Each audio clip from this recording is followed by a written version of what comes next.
Go 5 years from now, and this is a person that will be you. They will have problems. They will not be problem-free. You have a lot of ability to create the problems for this same person 5 years down the road. Okay, the first thing I want to talk about is it's kind of like what they were saying, but it's for you. I don't care what age you are, if you will start thinking 5 years down the road. So here's the deal. You are 22, you're 19, you're 61. Wherever you are, go 5 years from now, and this is a person that will be you. They will have problems. They will not be problem-free. You have a lot of ability to create the problems for this same person 5 years down the road. You could weigh 50 pounds more and have way more muscle. You could weigh 50 pounds less and have way more rear end. It's you could have way more friends. You could have a different group of friends. You have everything to do. Now listen to me. A lot of you are right here, and you think you can produce miracles in 90 days. Like, from here to July family reunion, I'm going to General Master Dynamic Hierarchy Builder by July. And I'm like, bro, it's 90 days.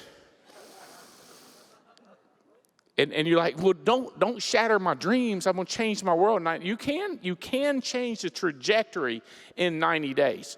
But in 5 years, this could be your convention. You could be 3 times bigger than 5 years. This is you. You tracking with me? This is you 5 years from now. Now, let me break it to you. At 22, God willing, you're going to make it to 42. Now we're 20 years in the future. This person wants to reach out and wring your neck right now. You with me? This person is thinking, I'm only 42 years old. I'm young. Oh my God, I've got a lifetime. If you had done this, what me and you could do now at 42. It's decisions that this person is making. So I have been accused, especially the people out there. I love what Spencer said about my mom was. I remember she cray-cray. Long as I can remember back, I asked her. I went to see her. What was it, Jane? You said get over there because she turned 88 yesterday. And I said, have you ever not had false teeth? I said, as long as I can remember, you put your teeth in a glass jar beside the bed. She said, what are you talking about? You give me $1,000 toward these teeth. I was like, how could I did it if I was in high school? She said, I had them when using, I don't remember her not having teeth. I don't remember her not having teeth. You understand what I'm saying? I don't ever remember her having teeth. I don't remember it. And telling crazy jokes, just all her life. Well, I, on the other hand, if you knew me, I was very quiet, loner. As kids said to me, they came up. I said, here's the thing. I'm kind of a loner. I was like, yeah, me too. Like, I grew up alone. I didn't have a lot of friends. I didn't need a lot of friends. I didn't want a lot of friends.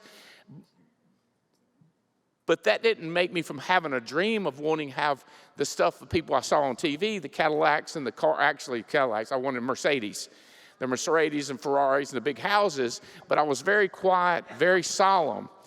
But as I got in this business and I heard stories like, today you are 27, in 5 years you're 32, what does 32-year-old want? What does 50-year-old want? What does 60-year-old want? And I heard that and I started thinking about it. And I got older and older and older. Y'all have heard that story about what does the old man think about? What does he think about, old man? He said less and less. Because now you're 22 or 42, your mind's crazy. But when you're 60, when you're 70, there's going to be fewer and fewer things you think about. I wanted to know what are those things. I wanted to know, what am I going to be thinking about when I'm 75? What am I thinking about when I'm 60? What am I going to thinking about when I'm 32? And I started studying that, and I started listening to people like Mark Aceta. And I went, you're telling me, you're saying to me that I should say, where's Abian? Where you at, Alex, Abian? Abian. It's the greatest thing I've ever seen in my life. You remember that? 24 years ago. Now, before that, 10 years before that, we were in a different row in a different company, and we were saying, it's the greatest thing I've ever seen in my life. You say, why, after 10 years, did you change? I'd never seen anything like this in my life. I'd never seen insurance. I'd never seen the ability to network market, to franchise, to build nationwide, to run. I'd never seen anything like it. So when PT or Mark Aceta was saying, I started learning it from Larry Winters and Bill Britt and all kinds of just crazy cool people. And when I looked at them, they looked like the Barnum and Bailey Circus. And our team kind of looks like that also, just so some of you know. Y'all hear what I'm saying? Is when I was younger and poorer, I started thinking about that. And I got to thinking, I'm not that person today, but I'm going to be that person tomorrow. And I started thinking, I've got to be more excited. I've got to act more excited. I've got to shake more hands. And let me tell you something. I started reading books and listening to audios and going to every single event. If I was you in those seats, let's say go back 30 years, and I was sitting there, and they've announced Burlington, they've announced the next event, I'm on the website, I'm punching somebody going, how do I get home office? How do I get the main hotel? How do you get the host hotel? I want the host hotel. I'm not staying anywhere else. I didn't do Airbnb. I didn't do cheap. I didn't do late. I didn't have the money. I had a credit card. I didn't care. They said the winners get to the host hotel. The winners have front row seats. The winners. So I'm sitting here going like, 5 years from now, I'm going to have did what they said do. I changed who I was because I believed what these fools were saying. I just believed it. This is one of the books, and I love what Mark Aceta is saying. I don't ever care if people. Matter of fact, I tell people if you listen to one of my talks and you text somebody to get in the business, I don't care. If you're texting your mom or sister, I don't care. You with me? But if you're taking notes, I don't care.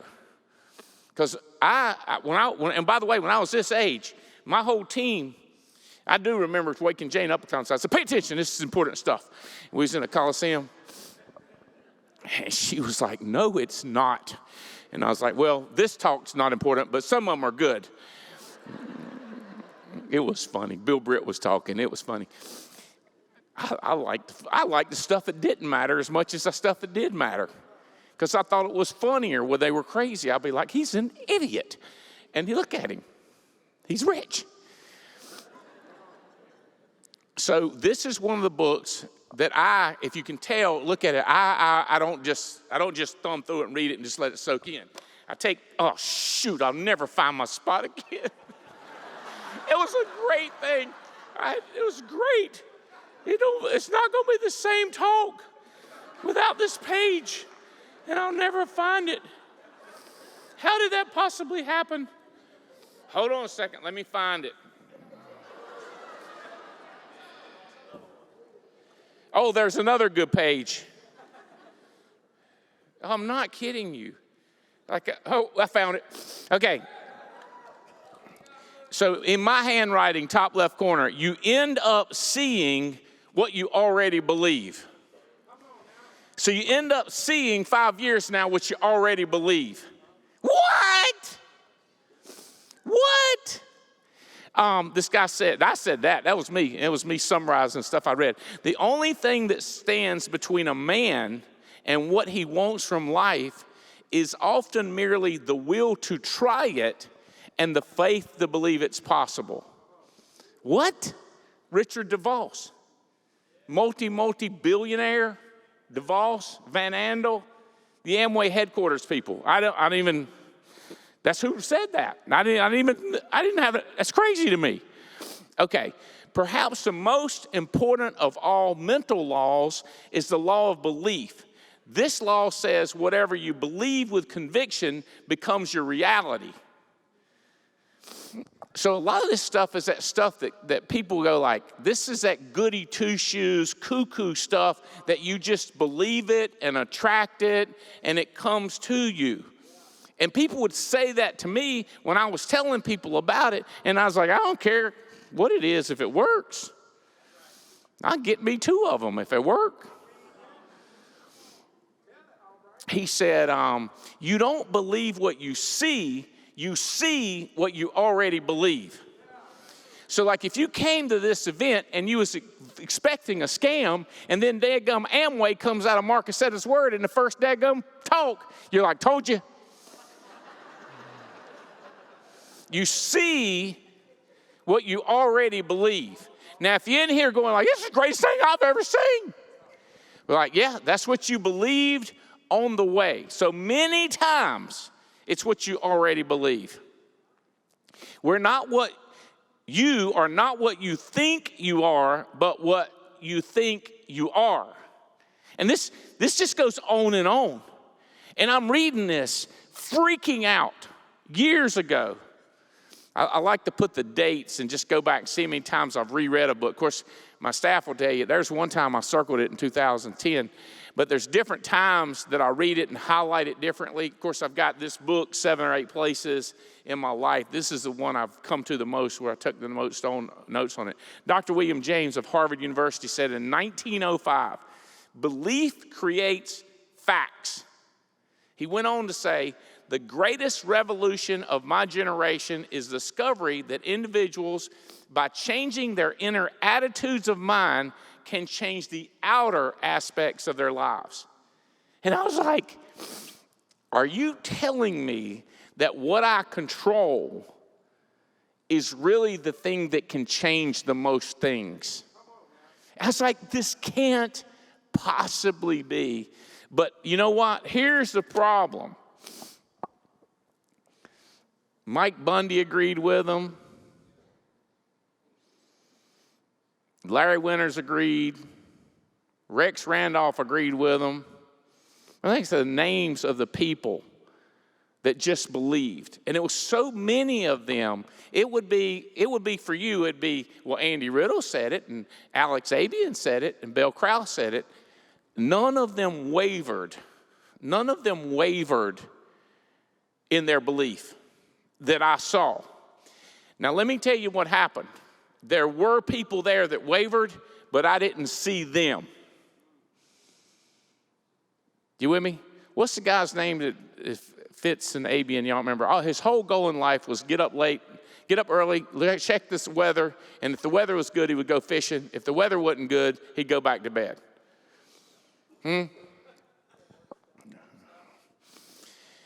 Yeah.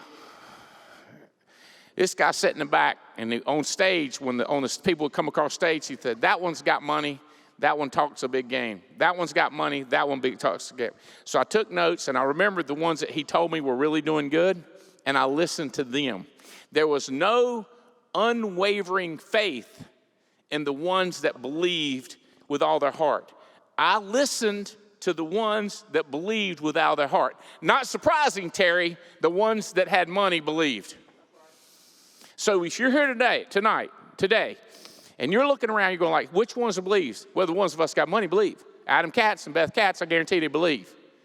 You with me? Davies believes. Davies and Holly believe. You with me? Bill Krause, $31,000 deposited in your checking account. What's today? Monday? Was it Friday? Friday, she had $31,000 on one payday. We get 3 paydays a week. Monday, Wednesday, Friday. Her Friday paycheck was $31,000. She's a believer right now. You may not talk to her at a better belief point in her life. So, what I'm telling you is I believed, and I kept listening to these people, and they did things like this to me. This book right here is called Grandpa's Story. And it has things in here for me to write down for my grandchild. Now we've got a grandbaby, and I wrote down where the Albright, I can't look at that, where the Albright family comes from, that I've told my kids thousands of times. And it's in my handwriting for my grandbaby. It's all kinds of stuff. One is the measure of intelligence is the ability to change, said Albert Einstein. And I said, intelligence is taking the steps that are in fact toward the goals you wish to achieve, Andy Albright, for my granddaughter. You with me? So what I'm excited, listen to this, she's almost 5. She was born in the last 5 months. That's the first time she was born. I remember first time she rode a private jet, second time she rode a private jet, first time she rode commercial first class. She's still not read in coach. She's not done that. First time we in an Airbnb, first time she had a private chef, first time at Final Four, first time at a national convention, first time she sat on the front row that I was talking to her. You see, when I was here, I knew, I ain't that old, but I knew I was going to be here unless I died. And I figured, what are you going to do then? You can't control that. So I figured that I was going to be there if I didn't die. And let me tell you this. I'm figuring, my mom was 88. So I'm going like 20 more years, I'll be 80. I won't even be close. She's 8. I don't even have to, I can do that. If she do 88, she's had massive heart attacks, cancer 2 or 3 times, false teeth all her life.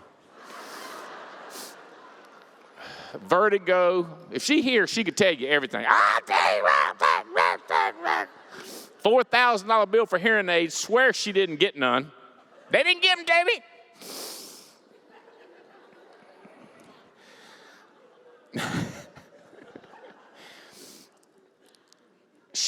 But I knew I was going to be there for her. $4,000. Stuff has happened in my life that made me believe. And if I can get one of you to believe, you can do it. Like if it's just, it is hard to believe. And there are some people, I want to say this. I'm not just talking to the broke people. I'm talking about the people that have the $10,000 in their checking account for the first time, or $250,000 in their checking account for the first time, or you're finally making 6 figures. I am telling you, you can't imagine what you can do if you will do the 8 steps of success. The 8 steps, my first book. I don't have that book up here, and I'm not asking y'all to bring one. Get it and evaluate yourself.